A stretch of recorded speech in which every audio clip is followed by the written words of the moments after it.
were elected, they said they were going to protect frontline services, protect the most vulnerable, that tenants' rights would be protected now and in the future. I don't know if anybody can remember that far back, but the first thing they did was launch an assault on tenancy rights and rent levels, and the next thing they did was launched an all-out assault on benefits that affects all of us. So I don't think any of us this isn't the place to go through all the detail, but housing benefit has been attacked for private tenants, for under 35s who can no longer expect to rent a home of your own, deductions for people with extended family living with them, and of course the bedroom tax. And alongside that, a whole sets of other cuts in benefit, which often it's a mistake to think that these all affect different people, because actually for lots of us, numbers of these benefit cuts are all hammering the same people. So council tax benefit cuts, which is affecting up to 3 million people, so that you get situations such as in Cornwall a couple of weeks ago where 1,000 summonses are sent out for people for arrears with council tax benefit, of whom maybe 5 or 6 get to actually speak and represent themselves in court. It's a real travesty and a scandal that's going on. And of course, at the same time, you've got the real running sore, I would say, the attacks on disabled people's benefits.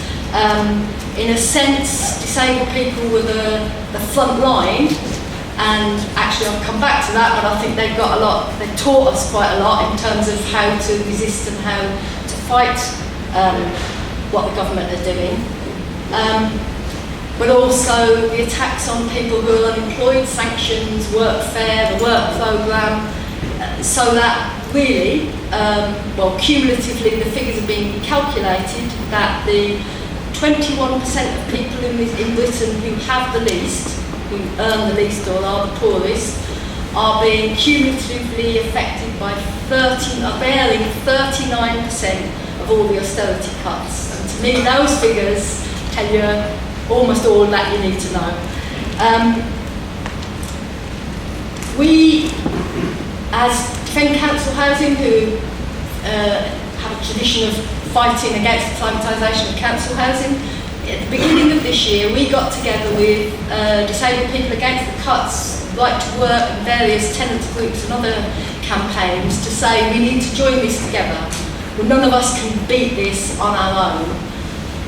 At that time, this is the 18th of January, we talked about how pensioners were being exempted from some of these cuts but would be next if the government got away with it. Well, that's the quickest prediction I've ever made to come true. Universal pensioner benefits are now already under attack, and I'm really pleased to say that the National Pensioners Convention and other organisations are part of this campaign with us. But with the cuts in tax credit and the 1% uprating of benefits, what we have is a situation where the Unite Trade Union calculates that 11.5 million people are being hit by some or all of these benefit cuts. So I think the question is what do we do about that? But I think, to my mind, what's interesting is that of all those cuts, the bedroom tax is the one that is the most high profile, the most contested, and where when they do polls and opinion surveys, it's the one that people consistently say they're opposed to, that they think is wrong. And I think there's a very good reason for that. I don't think it's because it's the worst. I think it's because we've kicked up a fuss, because we fought, because we contested it, because we forced it into the open and down their throats in some cases. That's why people are raising questions about the bedroom tax. But I think that's connected to the tradition, if you like, because the bedroom tax affects council tenants and housing association tenants. And this is an area where there's more of the tenants have more of a collective tradition, more of a history of struggling. But I mean, it's not by any means perfect, and our organisations have taken the hammer in like everybody else's. But there is that tradition that you don't just take it, that if the council or the landlord is doing wrong by you, you get up and do something about it. But I also think, I mean, people may be aware that up to 80% of households affected by the bedroom tax have somebody in them who have a disabled person living in the household.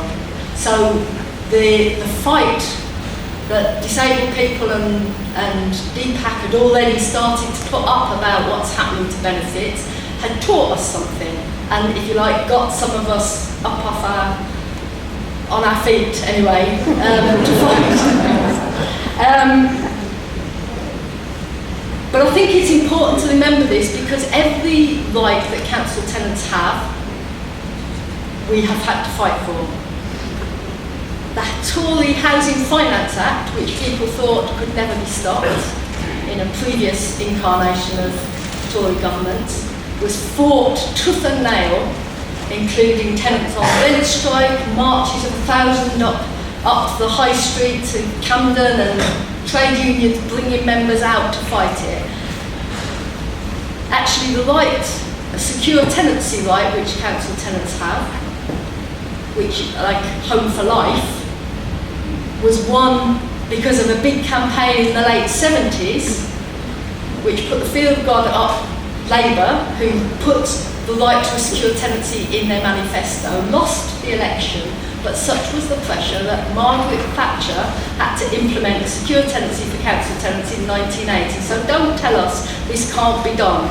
These people can be brought to their knees if we campaign with enough determination and enough audacity, and there are people in this room and elsewhere who know this is true because they've done it. But the bedroom tax campaign, and to some extent what we have said, is that we are a united campaign. We're against all the benefit cuts. We're fighting for the repeal and the abolition of those cuts. They can't be managed or tidied away. But we're concentrating our fire on the bedroom tax because it's their weakest point and our strongest point. If we can beat it, then we can start to unravel the whole sorry mess, and the government with it, hopefully. But this fight is throwing up a new movement, because the traditional tenants movement in some places is doing grand, but in some places has become very moribund and tied to the landlord. But the new, bottom-up, rooted on the estates, grassroots, fighting for our survival, bedroom tax groups on estates are transforming what the tenants movement is, and also throwing up a whole new layer of leaders. And women have always played, in my experience, a prominent part of the tenants movement, but the leaders of the bedroom tax movement, I would say, are usually working class women, often in their 50s, because we're all being hammered. And these are the new leaders who have the power and capacity to transform not just the tenants movement, but the fight against cuts and austerity, I would say, across the whole country.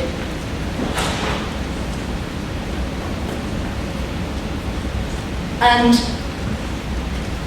that fight is injecting, I would say, new life and new, if you like, working class energy into local anti-cuts campaigns, into trades councils, into what it means to fight austerity. And this, we're taking this fight. It's not, yes, the government are to blame, and we're not losing sight of that. We may not always have the money to get to London and take it to their door, but we'll sort that out through our links with the unions, hopefully. But we're also taking this fight to the landlords and the councils, and actually, I think in the best way, this raises the question of what do you do about Labour? Because it's not an abstract, oh, we need a different party. This is whoever's claiming to represent me whoever's, if you like, standing between us and eviction, then we take this fight to them and then we demand that they get off the fence. They have to choose whether they stand with us and against austerity and against what the government's doing, or they do the dirty work. And actually that, if you like, is pushing individual councillors and councils and people on housing association boards, pushing them in both directions. Some are getting worse, but numbers of them are being forced to say they'll stand with us and fight. And to me, that is the way that we challenge and we put the pressure on where it belongs, and we, if you like, create the demand for a different kind of politics. We've said that we can't pay and we won't move, and the figures are already showing it. There's a list of landlords that published their arrears. They're between 50 and 80% of tenants affected by the bedroom tax have not paid anything.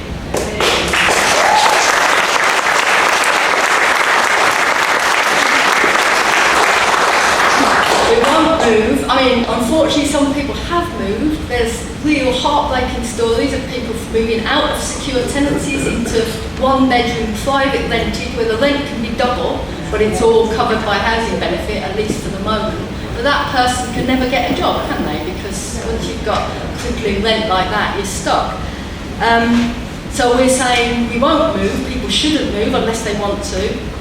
And we will fight eviction. So we will demand that landlords, that councils commit not to evict. We will take this fight to the housing associations and say, you dare not, and we'll make you pay.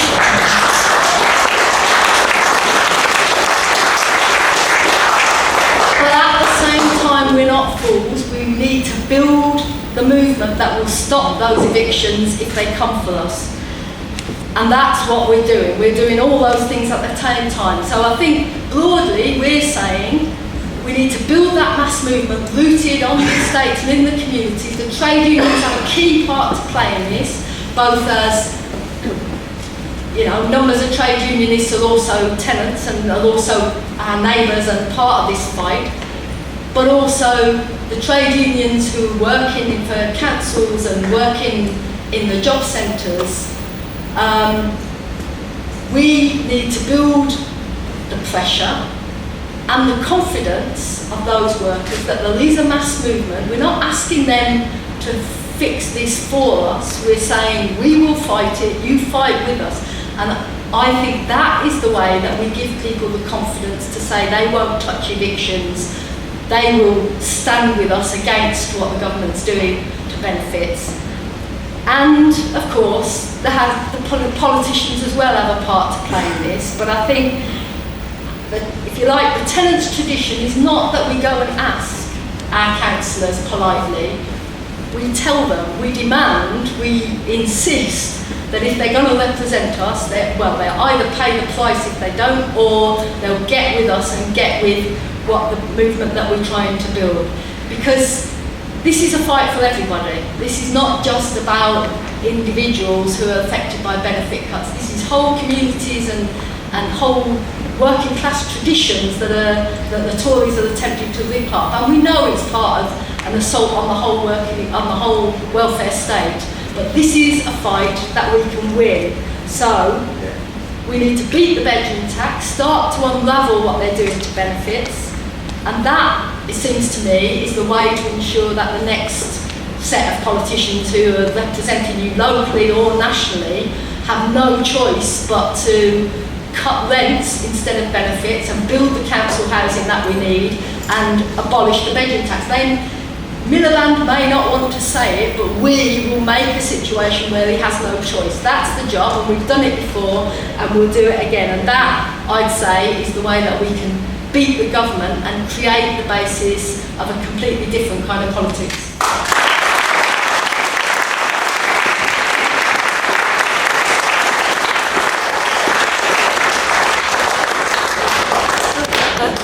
The next speaker I'm going to introduce is Jane Aitchison, who is the PCS in PCS, and she's the National Joint Secretary of Unite the Resistance.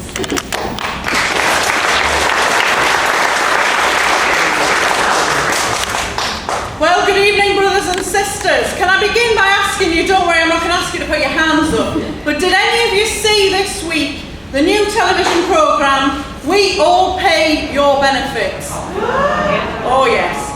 Oh, one person's put their hand up. I watched it, I felt that I had to. I felt sick within a few minutes of starting to watch it. Of course it was wrong from the outset, because we don't all pay your benefits, we all pay our benefits. And that's what we'll have to fight for.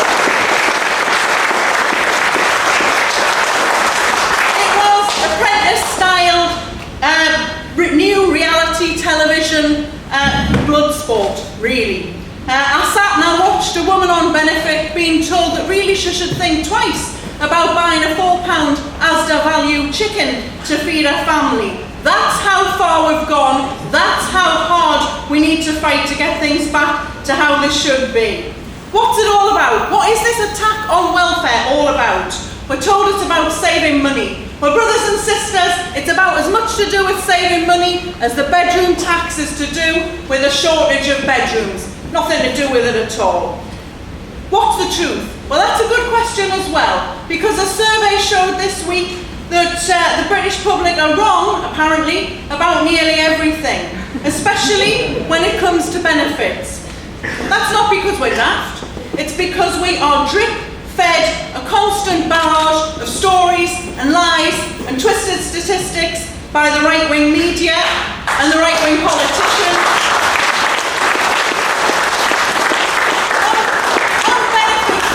The public think that £24 in every £100 is misclaimed fraudulently. Rubbish. It's 70 pence. That's the truth. Another statistic, 29% of people think that that more money is spent on unemployment benefit than pensions. 15 times more is spent on pensions than is on unemployment benefit. Osborne says welfare budget must be cut. Spending on welfare has been cut faster under this government than at any time since 1922. Another fact, last year's total welfare spending was £214 billion. More than half of that each year could be paid by simply collecting the uncollected, evaded and avoided taxes.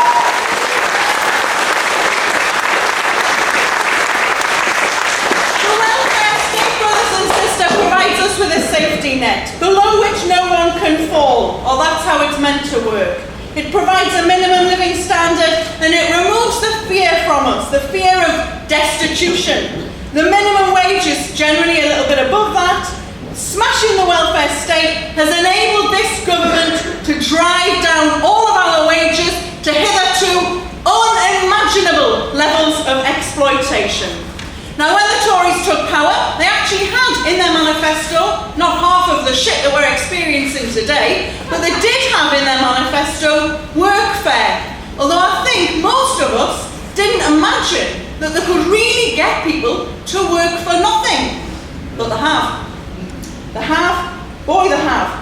Despite the excellent work of groups like Boycott Workfare, and the Right to Work with their Every Little Hurts campaign against Tesco, which was fantastic. Despite that, 2% of workers in Marks and Spencer's are now on workfare, and they are not alone. That's a company that makes £658 million in profit last year, just by the way. The Tories have, through workfare, abolished the minimum wage. There is now no minimum below which people will not work or cannot be made to work. Lord Young gave the game away when he said last month, recession is a good time to boost profit because labour is cheap. They are loving it. This is yet another means of transferring wealth from the many to the few. Just like the privatisation of Royal Mail, another robbery. Once again, the gap between rich and poor is increasing. The richest have seen their wealth increase 9% in the last 12 months. In contrast, us workers, we have seen our pay fall in real terms for 40 months. 40 months. It hasn't done that since the 70s. Not the 1970s, the 1870s. So, how are the Tories getting away with this? That's the first question. Well, firstly, they've done absolutely nothing about unemployment since they came to power, and that is the major stick that they are beating workers with today. Full employment is the antidote to wage exploitation and something that we all must start to campaign on. And it must be for decent hours. 0 hours contracts must be banned. For the first time in a recession,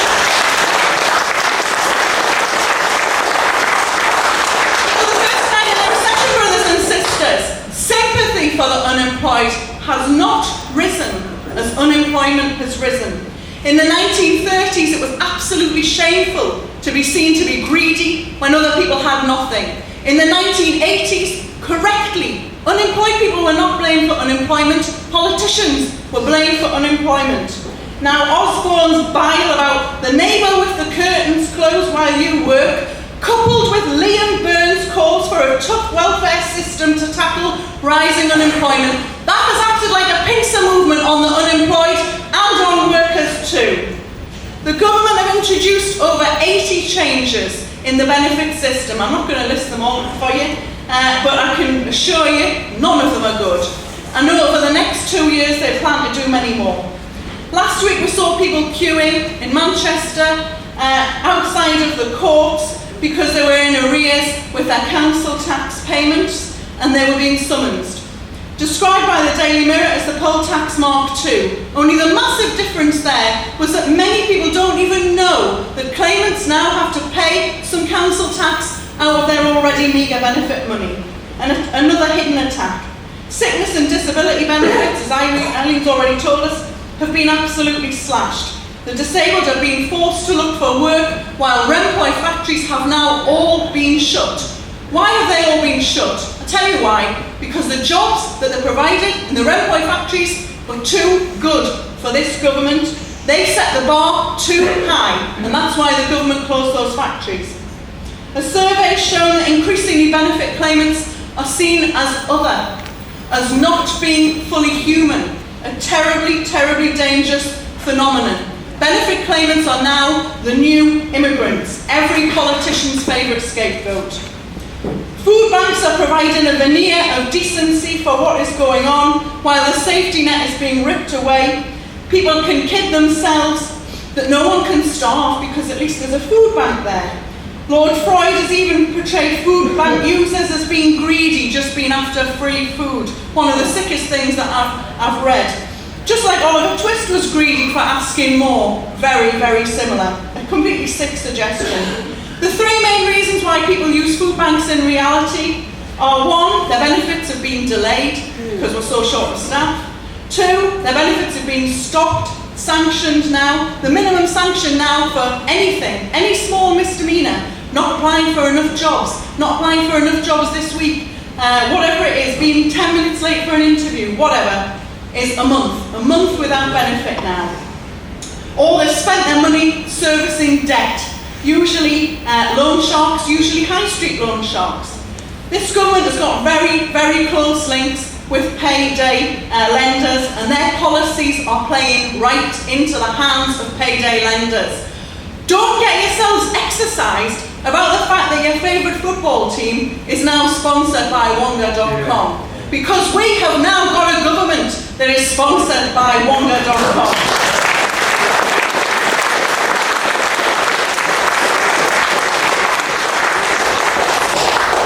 You have to ask yourself, brothers and sisters, have we become mean? Are we now all Thatcher's children? Are we converted to selfishness and individualism? Not at all. Food bank shopping is now one of the most lucrative things for the supermarkets. You'll notice some of the supermarkets, especially the posher ones, have got near the pay counter big stands of things that you might buy for food banks, and a receptacle for you to put them in, because they are making an absolute killing out of our kindness and out of government cruelty. There are very few families in this country where no one at all has worked for generations. But there is one family like that here in London. One of them's expecting a baby this weekend. And we've all paid her £1 million to have their house refurbished. The young couple, they're not working at the moment. They're not likely to for the foreseeable future.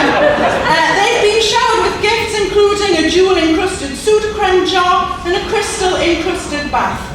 Their gran, who we may also know, she received a £5 million raise in her pension this year, so aren't we just very generous to a fault?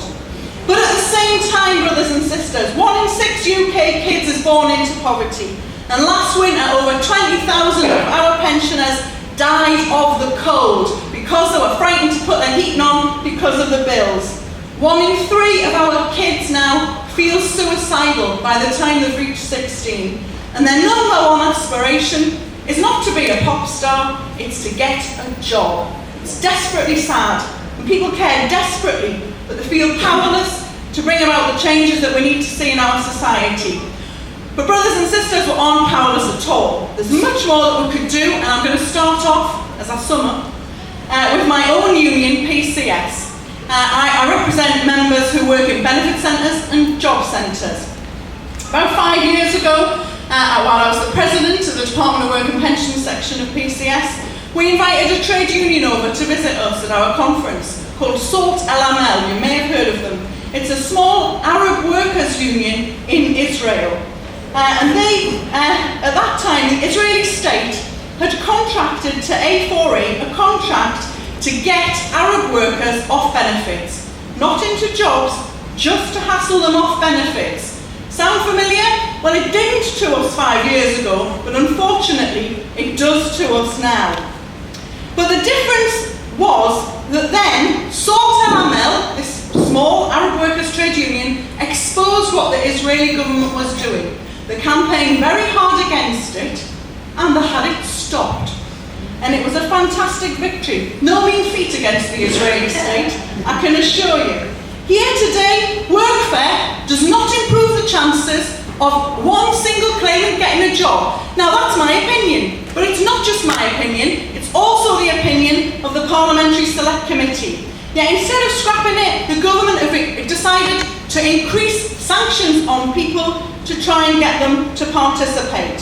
It may not be doing them any good, but boy, it's doing a lot of good to the companies who are getting free labour out of it. From October, when universal credit is rolled out, conditionality, that is doing something in order to receive your benefit, is also going to be rolled out for people who work and who are in receipt of in-work benefits, like tax credits and like housing benefits. This is an amazing and phenomenal change, and not obviously a good one. In order to continue receiving those benefits, they will have to look for extra hours in their job or for other jobs, or they will be taken off those benefits. This really has to be stopped. PCS has to lead the way in exposing this for a start. My members do not want to sanction the unemployed for not looking hard enough for jobs that really, frankly, don't exist. But they certainly do not want to have to sanction their own colleagues. 40% of PCS members are so low paid they're on benefits themselves. Nearly 1 million job seekers were sanctioned last year. Let me just repeat that figure. Nearly 1 million job seekers were sanctioned last year. The minimum sanction is now 1 month and 3 years is the maximum. And that sanction is with no benefit.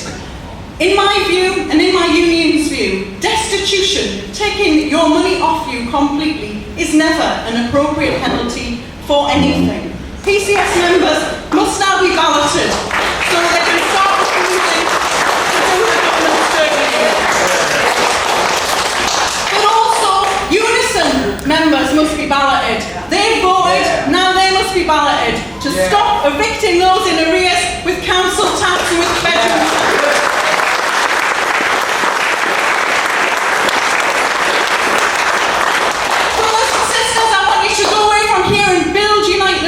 I want you to bring a coach to the conference that we're organising on October the 19th, because at that conference, yes, we'll be inspiring people, but mainly we will be organising and building towards helping people to be equipped for the struggle ahead. I want you also to go out and defend universal benefits. Everyone must put in and everyone must be able to get out. We need to defend the dignified benefit system that we've built up in this country over decades against demeaning handouts such as food banks. Fight for fair pay, make work pay, but not by making benefits shit. The TU organise a general strike against austerity for real.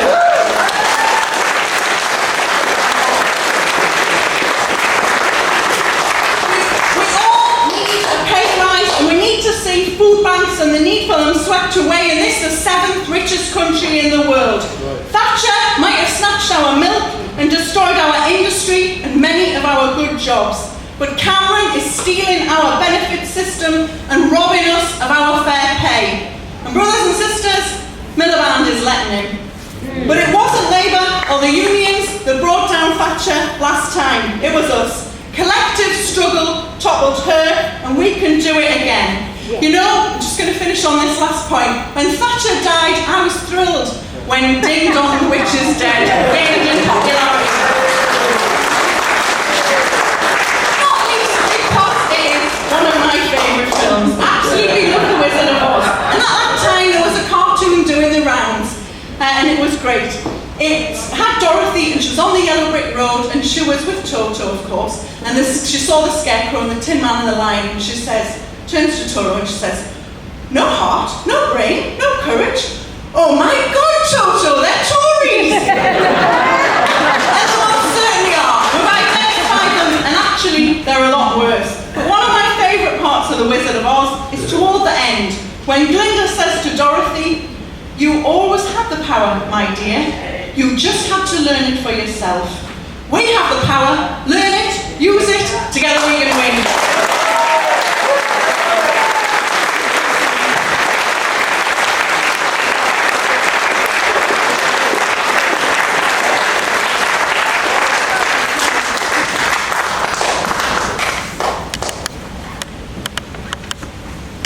Well, the last speaker is Tommy Sheridan, former MSP, you probably know from that. Is also chair of the Scottish Anti-Bedroom Tax Federation. So, Tommy.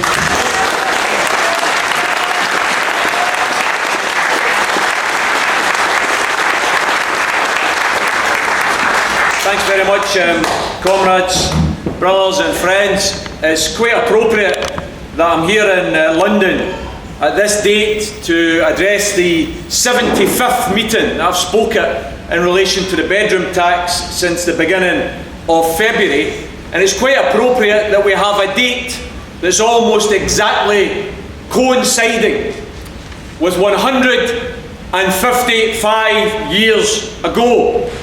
Some of you may have been there at the time.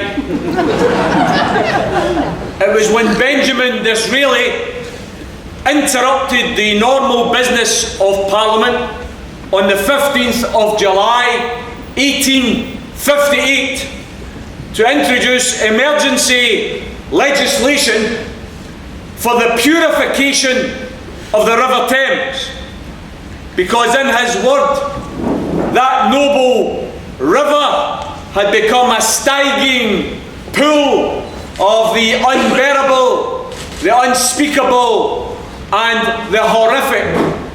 It had overflown with human excrement. Such was the increase in London's population at that time, and in those days there was no sewage system. Parliament was interrupted.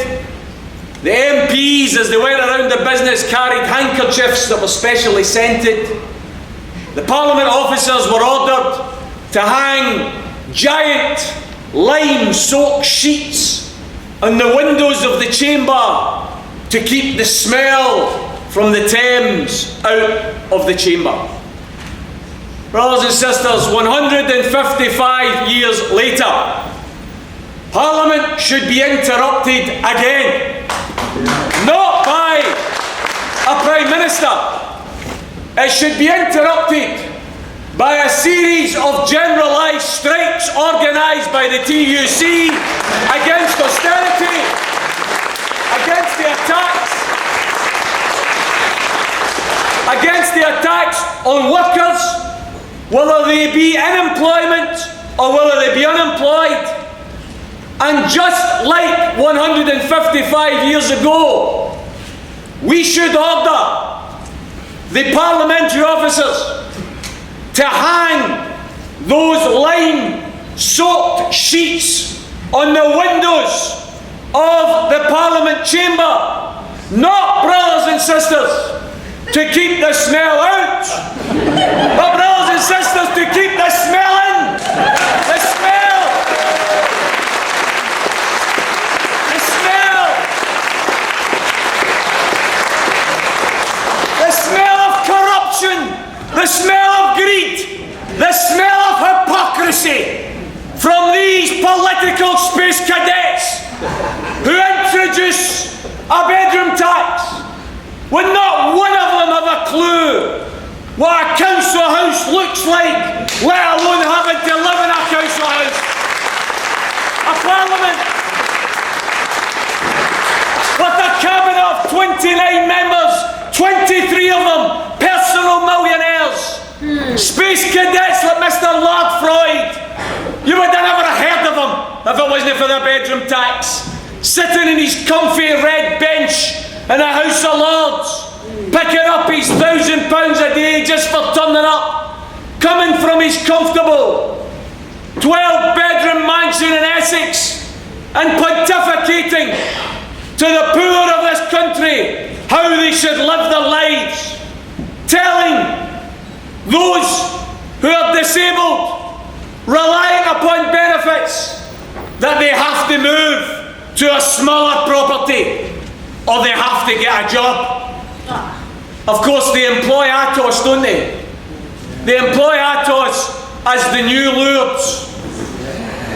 You don't need to go to Rome any longer to be cured of your disability. You just go to an Atos interview.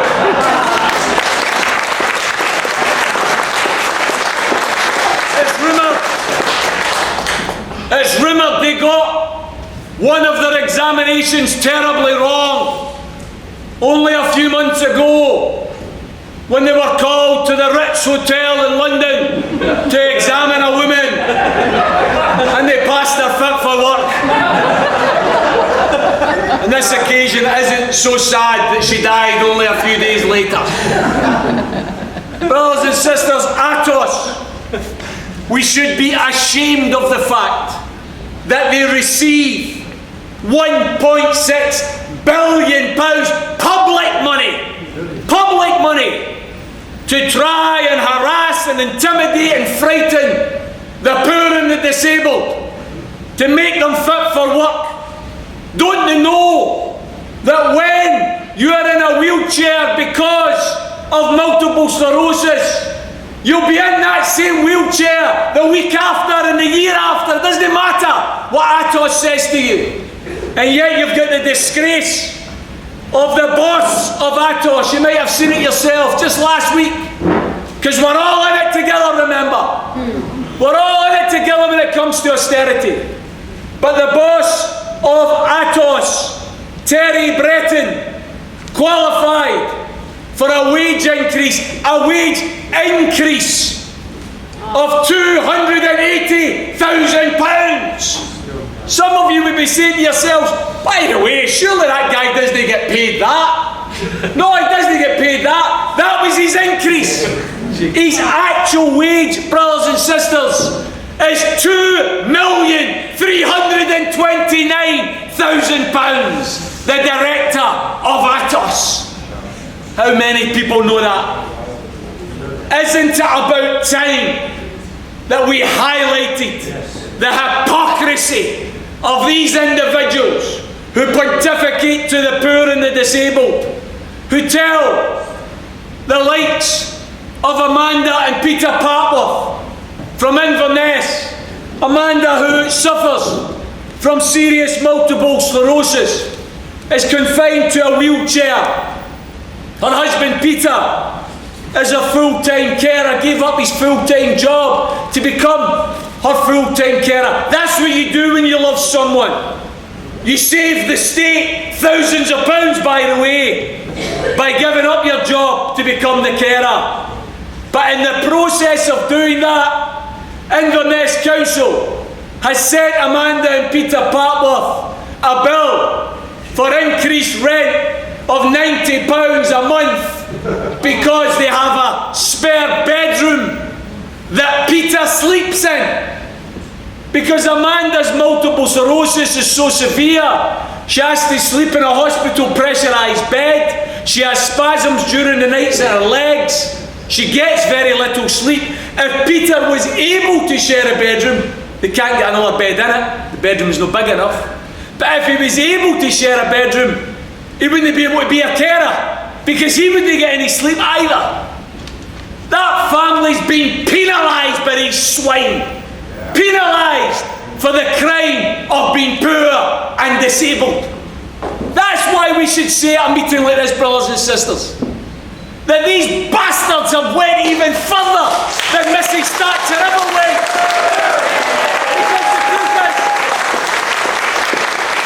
Because the truth is, Thatcher was a horrible creature. Thatcher introduced the most horrible, divisive measures designed to impoverish the poor further and to enrich her supporters. But even the poll tax never reached the depths of depravity that this bedroom tax reaches. The poll tax attacked us all. We were all fighting the poll tax. The bedroom tax is like a poverty-seeking missile. It's only those who are on housing benefit that are getting attacked. How do you get housing benefit? You need to be poor in the first place. It's a means-tested benefit, remember. And then you look at the statistics of the 660,000 families affected by bedroom tax across the UK. 2/3 of those families are disabled families. This isn't just a tax that affects the poor. It affects the poor and the disabled. The likes of a young lad from Ibrox in Glasgow, young Andrew McIntyre, living with his mother, 76 years of age. An amputee, lost a leg through to poor circulation, gangrene set in, had his leg cut off below the knees, confined to a wheelchair. His mother of 76 has now been diagnosed with Alzheimer's disease and has been taken into care, full-time care. Andrew gets a double whammy.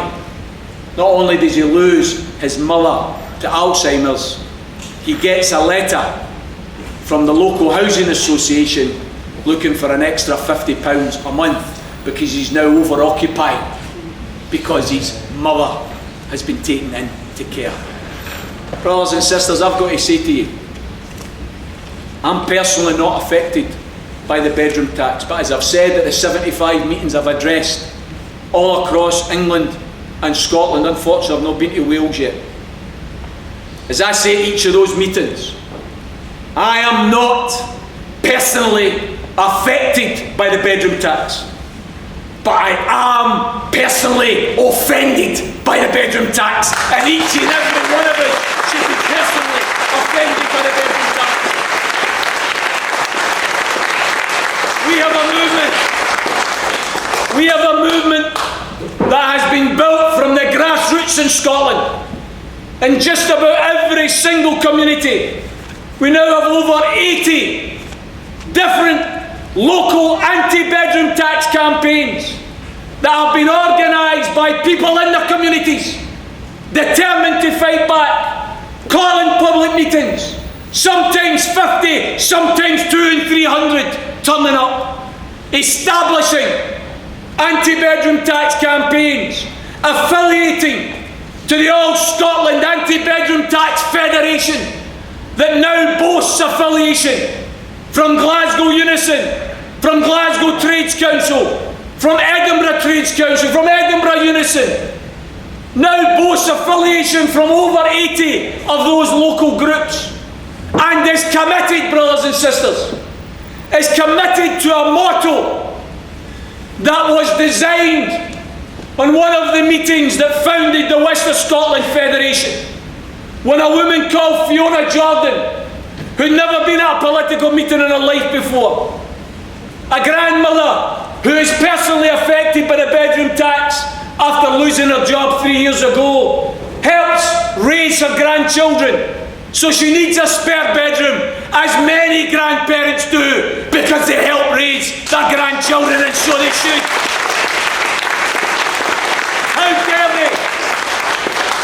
How dare they penalise grandparents for the crime of wanting to help raise the kids. Brothers and sisters, Fiona Jordan stood up at that meeting. She was very nervous and she said, "This is the first time I've ever spoke at a meeting, but I just want to say, if you stand by me, I'll stand by you." Brothers and sisters, what we have to say loud and clear in every community, in every part of England, Wales and Scotland, we have to say loud and clear, we will not stand by and see a family evicted for the crime of being poor. We will organise walls of human solidarity. We will prevent evictions from taking place. We did it 25 years ago when we stopped the sheriff officers in Scotland and you stopped the bailiffs in England and Wales. We can do it again here. And I'll tell you what, we got a wee Brucey bonus, didn't we? 25 years ago, we never just beat the poll tax. We get rid of Mrs. Thatcher into the bargain. Brothers and sisters, let's stand up. Let's stand united. Let's unite all of our communities politically, through the trade union movement, through the tenants' organisations. Let's unite to bring down the bedroom tax and bring down Cameron with it. Thanks very much. I don't know how I can follow that, but I'll give it my hardest. My name is Maria Brabiner. I'm from Salford. I'm from Greater Manchester against the bedroom tax. First of all, I must thank all the speeches for the speeches, but especially Tommy. I'm an administrator of a national Facebook group with over 11,000 members, and Tommy is one of them. Tommy, you're such an inspiration. Thank you. Thank you.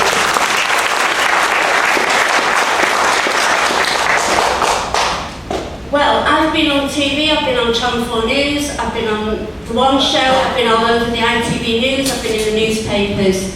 I'm seen as a leader for the bedroom tax, a leader, an inspiration to others. Now, I'm not an activist like many of you, I'm just an ordinary lady who's been hit by bedroom tax, who's been noticed by the media just by speaking out. I get thanked by strangers for speaking out because I inspire them. I inspire them to do the same, and that's great. To survive bedroom tax, I treated it as a war situation. My mum and her generation survived World War II by rationing drastically food and heating. That's what people in a bedroom tax situation have to do. The government have declared war on its own people.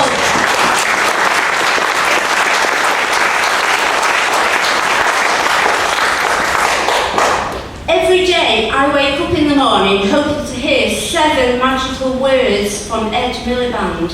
A Labour government will abolish bedroom tax. It's not happened yet, but will it happen?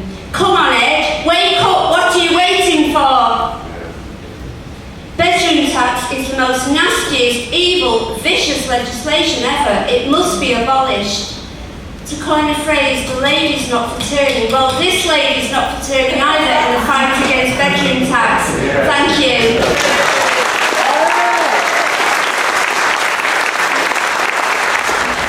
Okay. My name's Jane, I'm from Glasgow and I'm part of the Anti-Bedroom Tax Federation for the East End campaign. And I've been inspired by this man at the side here, Tommy Sheridan. He's amazing, he's a great motivational speaker, you know. And I've been active in my local area and I had tons to say, but I can't. We need to be in unison together, because solidarity, I mean, I'm sorry, I've just put the lots of head, I just said I wanted to talk about a guy called Frank McAvey. Excuse my language, but he's an arsehole, right?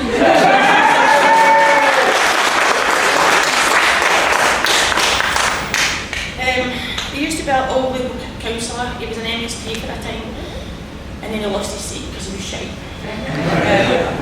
And I met him at my first bedroom tax public meeting, and I challenged him, and I was drunk, but I challenged him anyway, and I called him for all sorts, you know, because he wasn't there for us. He was there for himself. He was there for getting votes, and I humiliated him basically in front of everybody in the pub. But the point I'm trying to make is I'm not even going to rabble. I'm just trying to say what I was going to say at the end. Is basically you have to get involved.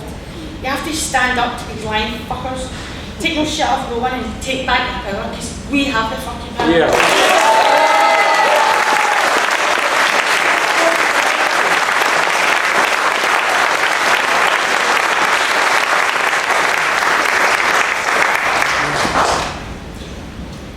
Jenny lost it for a bit there.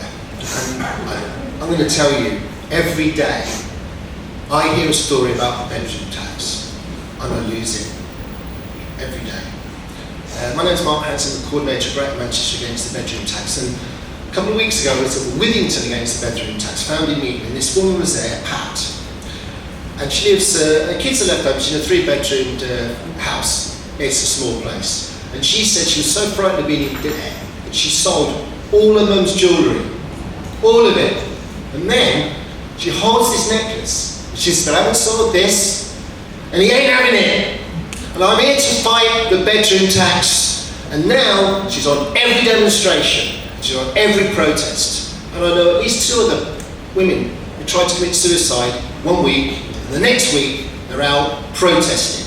And this is how the bedroom tax is turning around from the anger, from the despair and the hurt to that anger.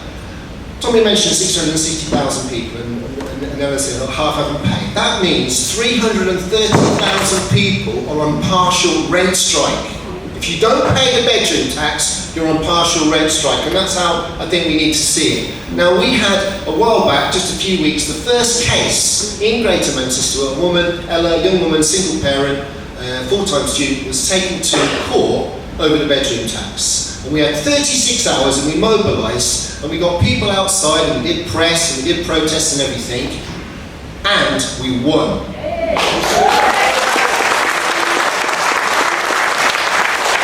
Southway Housing wanted to meet in a side room. Ron's here, he represented her because she wasn't entitled to legal aid, and they backed down. And I've just heard recently, they've now said that that extra room, which is a box room, oh, that don't count and you don't have to pay it anymore. And if you stand up, you can push them. We protested against Lord Freud, you know, the Lord of the Bedroom Tax, when he spoke at a housing meeting in Manchester. Now, there are 13,265 people affected by the bedroom tax in Manchester alone. That's £9.1 million. If they paid it, that would mean £9.1 million taken out of the pockets of the poorest people in Manchester. And Manchester has the highest level of child poverty in the country. Now, what we're doing now in Manchester, hold on, I want to say something else about that. That means the Tories have a policy of malnutrition. Because if you pay it, you go hungry. Now, we're setting up next Saturday a Greater Manchester Federation of Anti-Bedroom Tax groups. Following Scotland, part of the National Federation of Bedroom Tax Campaigns and Benefit Justice organisations. I was younger when we fought the poll tax. I was part of the Federation of Anti-Poll Tax groups, and we won, and we're following that model. And people say, why do you want a federation? I'll tell you why. This is not a campaign. We are out to win. This is a class struggle, a class war. And if we're going to win, we've got to be better organised, we've got to be more effective, and as people have said, we've got to be more united. I heard just this week that the secretary, or rather the convener of the Unison Bolton Housing, has come out publicly and said that she and their union branch will back any Unison member that refuses to administer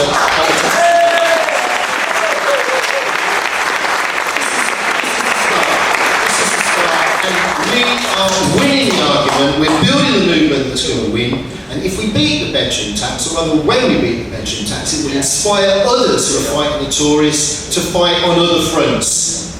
obviously we want strike action, the power that's going to win. Now, I left Manchester this morning with Maria and another pensioner, another poll tax, bedroom tax person, and it was sunny.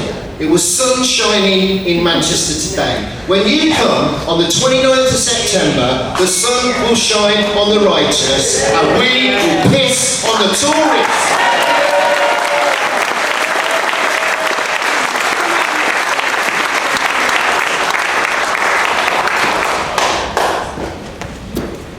Just to further the point about the TV programme, I don't know if any of you saw it. I'm from Scunthorpe, and Channel 4 had the programme Skint on Scunthorpe, which was a horrible representation of the unemployed as feckless and uttered, as you rightly put it. What I wanted to say is it's worse than that. It's worse than, because there is a young man on that programme who was homeless, had a drug issue, and he was allowed to die. He had nowhere to go. The last time we saw him was in a tent. My daughter knew of him through other people, said he died. There was another young woman on this programme who had issues, clearly had mental health issues, no support whatsoever. My brother happens to be in a service which was representing this woman in court, and she said, I don't care what you do with me anymore. Nobody cares about what happens to me. This is going on everywhere on a regular basis. In my opinion, whether it's murder by omission or by commission, it's murder. People are dying because of these measures now. And I will tell you now, just to end on a positive note, when I go home, I'm hoping to make contacts with comrades there, because I joined today. I will be going around my estate with petitions for Axe the bedroom tax. I will be going around my estate identifying people who want to join together to fight this bedroom tax. I will be there taking part on the 27th of July, the day of action, and I'll be there in Manchester on the 29th, because we need to take these bastards out.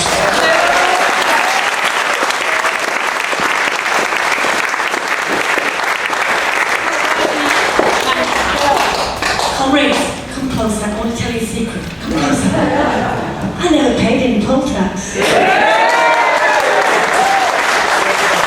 When the bailiffs came round to my house, I did go to court. When the bailiffs came round to my house, I leaned out the window and they said, do you know you Sally Kincaid? And I said, no. But if you find her, she owes me money too. But you see, the one thing that hasn't been right, I mean, Blair had his war in Iraq, his war in Afghanistan. Cameron's got his war on the poor, hasn't he? No one's mentioned the fact they get 11% pay rise for MPs. 11% pay rise. And they say it's because head teachers get more. Well, actually, head teachers get far too much in the academies as far as I'm concerned, so that's not an issue. And we pay those MPs second homes if they live outside London. What a greedy bunch of bastards with their noses in the top.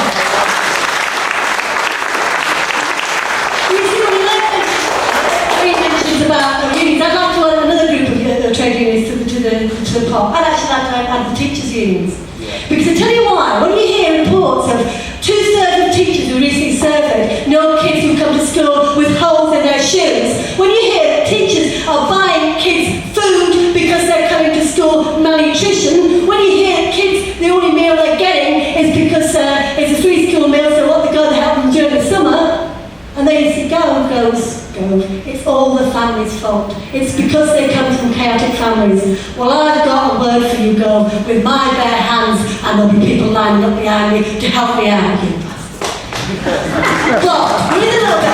See, Mark mentioned Manchester, and I think absolutely, and I'm glad to announce that the NUT are backing them at the march on the Tories in Manchester fully, so it means that we can get anybody along, and we can pay for anybody to get to Manchester on our union coaches, etc., whoever you are, kids, etc., etc. But the other announcement I'd like to make is we're also going on strike. Thank God. And actually, this strike will be important because we know when all the tax teachers say you have to work your lunch break, or you have to put your posters up, or you have to, it's actually attacking the lunchtime supervisors and the TAs, the women, it is mostly women who are on the lowest wages in our school. So tell you what, we'll take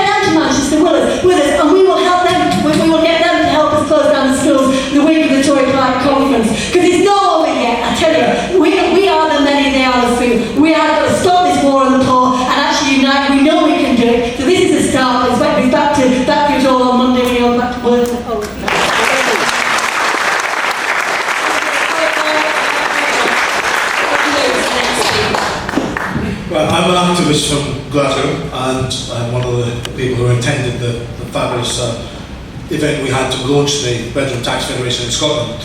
And I have to say, we're lucky enough to have those inspiring speeches every week in Scotland. And we're very lucky to do that. But more point, we're inspired by the collective solidarity we show. And this is one of the important points about this. You may not be personally affected if you don't yourself have a bedroom to lose. But the fact is, this affects the whole working class, because the welfare benefit attacks are not just about targeting and separating individuals and different layers of society, particularly disabled. It's about depressing the whole cost that they pay for labour power in society. It's about depressing the wages of the whole class. This is a strategic class attack that we're facing. We must treat it like that. So even if you're not directly affected, you are indirectly affected, because that will ultimately be used against you, because that will be more unemployed people fighting for the same jobs, more pressure down on your wages and conditions, and more pressure for you to pay more taxes to get less back. That is the situation we're in. That's the neoliberal crisis. That's capitalism. This is what we're facing. So we must take it personally. It is personal. It's very direct, and it's an attack on our whole class. Finally, I want to say this. There's going to be issues about how our movement unites and how we build the bedroom tax and the role of the trade union movement in it. We've had great support from certain branches of the trade union movement, but we haven't had it from all of them. And part of it is about the strategy of how do you win, because the benefit changes are across the whole spectrum of benefits, not just the bedroom tax. So how are we going to fight back against all of those attacks? Because obviously, if half the people who claim benefit, particularly housing benefit, are actually people in work, then we've got to address the issue of low wages. If they weren't subsidising poverty wages in the first place, we wouldn't be needing to claim these benefits. So we need to fight back on wages. They're not separate stories, they're connected. And we must make sure our trade union leaders understand that and put all their weight and all their forces behind our movement.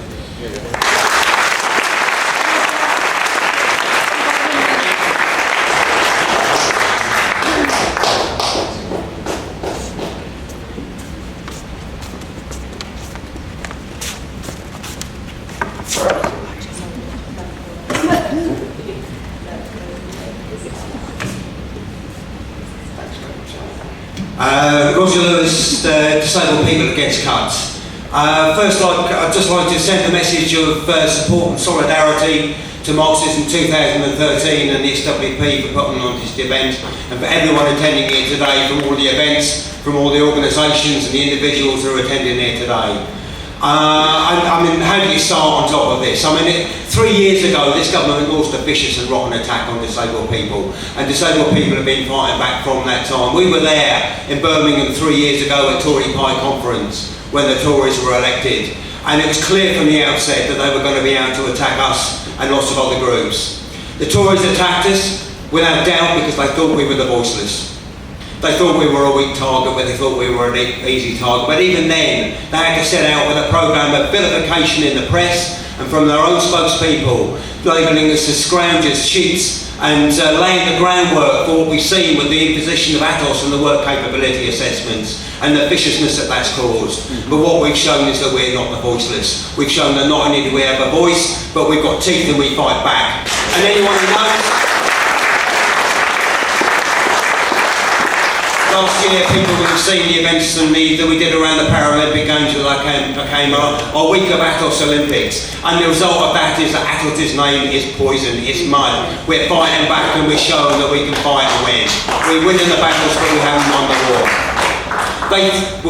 We're told that we're the hardest hit. We say we're not.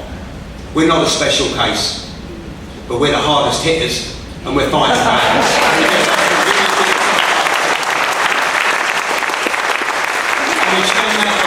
We don't see ourselves in isolation, we see it as part of a wider struggle, and that's why DPAC threw itself heart and soul into building the Welfare Benefit Justice campaign, leading to the establishment, as Eileen was saying earlier on, of the Anti-Bedroom Tax and Benefit Justice Federation here in England. And the solidarity also comes, of course, from our comrades up in Scotland, Black Triangle, that Tommy Sheridan was talking about, and the impressive work they've been doing up there. We've got a catch-up job to do here, comrades, south of the border, because Tommy Sheridan's at 75 meetings, I'm only on about 30. I need your help, I need to catch up. And we've got more coming up in the pipeline.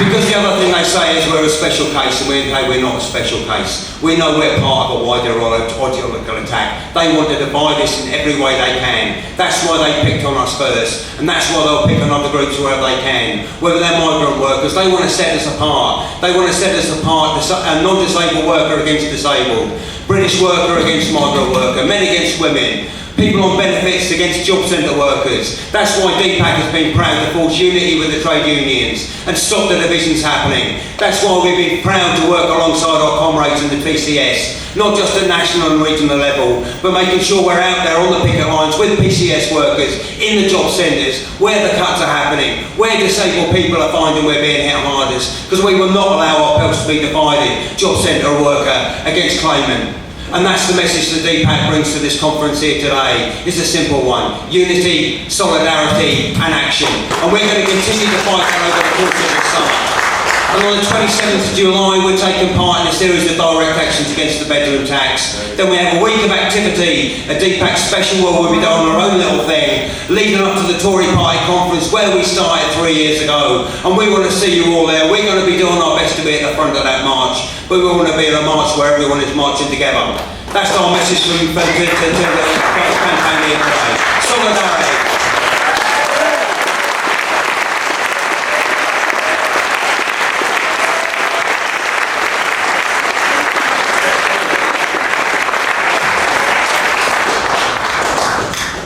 I'm here tonight to represent 10,600 people who can't be with us today. These are people that within 6 weeks of coming off ESA, they didn't find a job, they died. ATOS kills. Why are we not screaming from the mountaintops to how we're treating our most vulnerable? Well, they're our relatives, they're our people, they're our friends out and they're our neighbours. Cameron lied last Thursday. I was listening to Prime Minister's Question Time, and he said carers wouldn't pay bedroom tax, which is an absolute lie. I work for a local council full time, but I'm also a carer for my daughter. We have no spare bedrooms. I live in a 2-bedroom property. So I presume I'm to sleep on the floor or on the couch or something, but we've been hit by bedroom tax. Fight? Why am I here? Why have I joined the SWP? Why have I sort of dropped out of my local church? Why is all this disbelief in everything I believed in? It's just fictitious. There's no substance. I've just spent the last 2 years questioning as I look around. I have a cousin in Derby who had a stroke at 53. 6 months in a coma, came out. Last week he's spent the week on my floor. I have no spare money to give him money for electricity and gas, but he's welcome to come and live with me and eat with me because the poor bugger's going without. 18 months he spent on appeal with ATOS. They found him fit to work. He had no income coming in. He had to sell his home. Then 2 weeks after he sold his home, he won his appeal. Guess what? No bloody payout because he'd got all this money. He'd got more than the threshold to savings because he'd sold his sodding house. So he's actually been living on that, paying for carers, and he's now got to the stage where he's got bugger all. We have to stick together. We have to fight. I never thought I'd become radicalised, but here we are. There's thousands, tens of thousands of people like me. We're not on benefits. We provide care. We're the working trash, we're the working poor, according to Cameron, and we need hammering. And we are your support system, DPAC. It's us lot, and we're getting hammered. And it's going to go up and up and up and up the ladder. They won't stop it. This is like a wedge of cheese. They'll go upwards and just whack everybody. Revolution! Let's be real.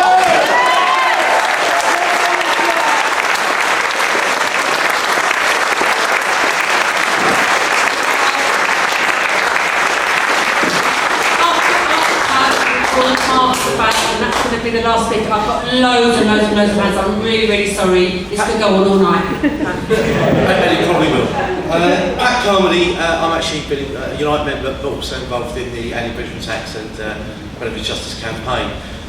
Very good of Tom to give us a little bit of a history lesson and also to remind us, you know, Thatcher and the way that we beat the poll tax and she was finished off as well.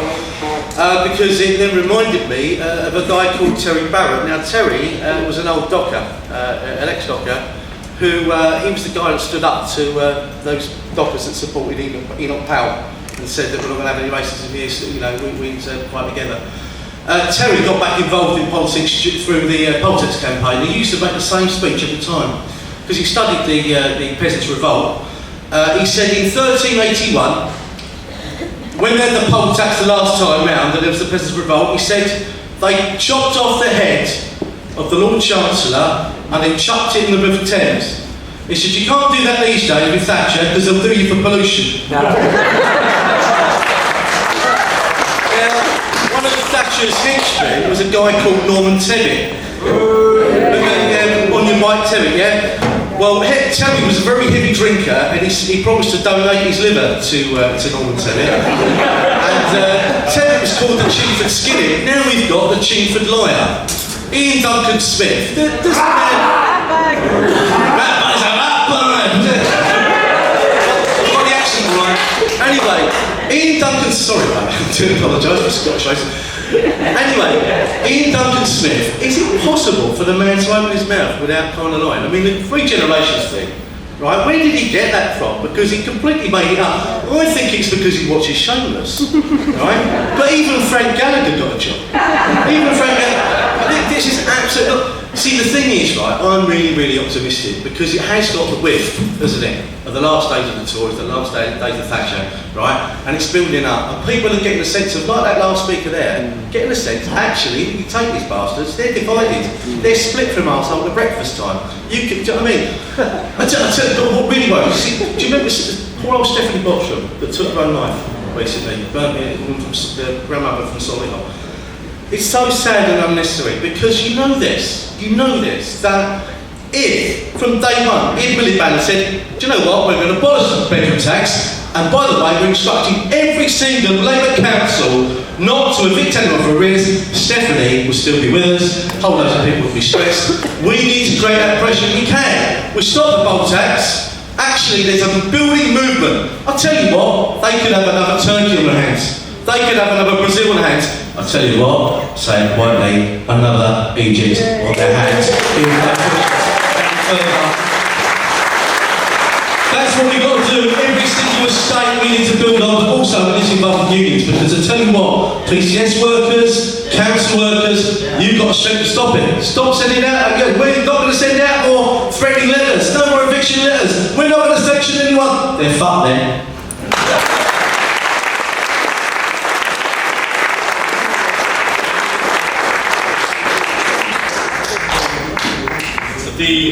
The Sunday Times, for all regular readers, it does an annual survey of the richest 1,000 people in Britain, and it makes an estimate of their combined wealth. That's not the ruling class, that's not every rich person in Britain, that's just the richest 1,000. Last year they estimated that their wealth came to £450 billion, an increase of 34 billion on the year before. People are absolutely right. There is a class war taking place in this country, and it's accelerated. And in a war, you need to get organised. And within that, people have talked about this, and we have to fight for unity. We have to fight for unity between the disabled, between the able, between the unemployed and the employed, and we absolutely have to resist any attempts. They've already taken place, they'll come back to it to try and blame immigrants for a lack of housing. We have to stand firm on all of these. And we all know that Miliband isn't going to do it. The fact that he can't even come out and commit to abolishing the bedroom tax, which would be popular and would probably guarantee a Labour victory alone, is incredible. It's incredible because Labour accepts austerity. I'm convinced that the bedroom tax is a weak link. Yep. We can beat it, and we need a victory. That's what we've been missing for years, actually. One victory that shows it's possible, that it can generalise, because it's only one front, isn't it? We have to link up the battles from the NHS to the falling wages. We have to win the battle and link it up because we want to win the war. That means we need to get organised, and I think at the heart of that means we need to have a socialist organisation of fighters. That's what we're trying to build in the SWP. Join us. I'll tell you, we need you, and I think you need us. Join us because together we have a world to win. Okay, two quick things. This isn't a spectator sport, So if you're up for it, I mean, in Scotland, I think you probably know what you're doing. But put your name, put your email so that somebody can read it, or the phone number that we can work out what it is on the thing that's going round. Take the leaflets that we've got somewhere in this room, that Pat's got at the back, and make sure that for the rest of Marxism and other things that you go to, you're taking these arguments to people. You're telling them this is not about watching us do something, and especially for unions, we need people to affiliate locally, we need the help, we need people to help produce the leaflets, we need people to contribute money so that people can afford the fares to get into the centre of town and hold the demonstrations. But also, if we're going to build the biggest, fiercest protest of the kind that we need on the 29th of September in Manchester, then give us the coaches and we will fill them. But we need them to be free. We need no quibbles about it. If unions put on coaches, we should fill them. But we need that now, so that we need a bunch of tickets to go round the estates, knocking on the door saying, are you with us?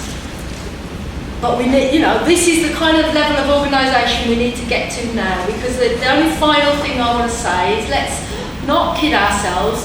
That we went out on an estate near me, just knocking doors to build a meeting, and we met a young man and woman with 2 small children, and he said, oh, it's funny I'm meeting today because I'm being evicted tomorrow.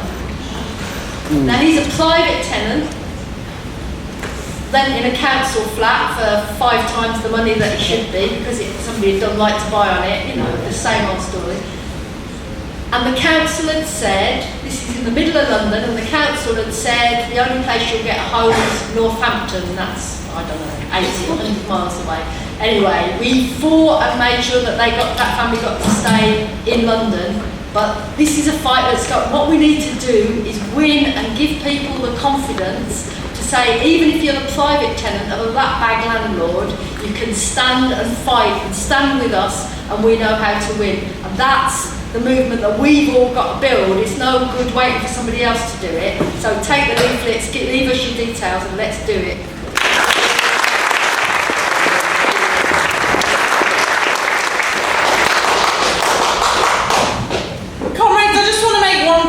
With, and that is that I organise in PCS, I organise members who work alongside me in benefit centres and in job centres. And nowadays, every conversation with a new customer starts the same way, or an old customer. Whoever comes into the job centre or the benefits, well, they don't come into benefit centres now, they ring up or whatever, it always starts the same way. These people have been brought so low that they always start off by saying, I'm not a scrounger. That's usually the opening line, and that absolutely has to stop. I'm determined that I'm going to stop that. We've got 500,000 people now who are relying on food banks. We've heard here tonight, just tonight, some stories that brought us all close to tears about real people who have been really affected by these various benefit cuts now today. We've got 1 million people who were sanctioned last year. It will be more this year because the government are intent on doing that to people. What I want to say to you in closing is this cannot wait. This is urgent for these people right now. We need to ballot PCS members. I'm asking, I want my members to be balloted now so we can stop sanctioning people and taking it away. We need to ballot those council workers now so they can stop evicting people. And finally, this is really important, we need to ballot every union member every time someone on workfare is sent to their workplace to work for nothing. Thank you.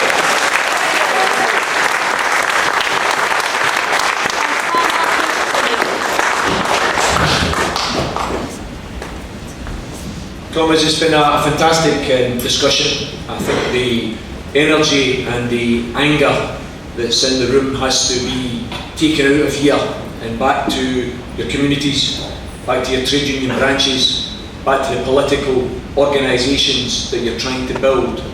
because it's quite clear that there is a new mood of struggle developing. I should have said in relation to my comments about Amanda and Peter Patworth of Inverness that Peter went to the press in relation to that bill that was received from Inverness Council and said he would rather go to prison than pay bedroom tax. So it's not the case that the victims of bedroom tax are prepared to stay victims. They are becoming fighters. They're fighting back, not just I should have also said in relation to Inverness Council, because it's important that we take up the crap that these people try to tell us in relation to the arguments about bedroom tax. Just moved to a smaller house. 2,000 families are affected by bedroom tax in Inverness. There are 164 smaller homes available. In the area of South Lanarkshire, where some of our comrades come from, who are here from Scotland today, you have a situation where there are 5,300 people affected, 5,300 families affected by bedroom tax. The council did a detailed survey of how many smaller homes they had available. 40. 5,300 affected, 40 smaller homes. There are no smaller homes for people to move to. We have to make that point loud and clear. And when they say it's about saving money, when they say, oh, we need this 500 million, we need to save money, we say, you want to save 500 million, cancel the bonuses to the Royal Bank of Scotland directors. We own the bank, don't give them the £607 million in bonuses. You want to save 500 million? Why don't you look at the 35% increase in the £1 million properties we now have in Britain? Let's be meek and modest. Let's just have a wee £50 a week mansion tax, £200 a month. That would raise £700 million a year from the 323,000 £1 million properties that now exist in Britain. Why don't you want to raise the money? Why don't you cancel the 5 pence cut to the 13,000 millionaires that went from 50 pence in the pound to 45 pence in the pound and cost us £1.3 billion in lost revenue? If you want to save money, why don't you start collecting the tax for the Googles and the Amazons and the Starbucks if you want to get their money back? If you want to save money, if you want to save money, brothers and sisters, why instead of being prepared to commit £20 billion, rising to £100 billion by 2021-22 on the most expensive scrap metal in the world, because we'll never use Trident, so let's not replace Trident, let's cancel it and spend the money on the poor. Brothers and sisters, at the end of the day, this discussion is about welfare and fighting those cuts, but it's also about a different way of life. It's about fighting for a different world. The comrade made the point that in the last 12 months, the richest 1,000 across the UK saw their wealth increase by £35 billion. It's damned obscene. 1,000 people now share a pot of wealth of £450 billion. In the same 12 months, there was a 50% increase in the use of food banks among the poor. 500,000 families now rely on food banks. Brothers and sisters, you can have a capitalist free market country that forces people to rely on food banks and allows 1,000 people to have a £450 billion prize among them. Or we can build a new world where we share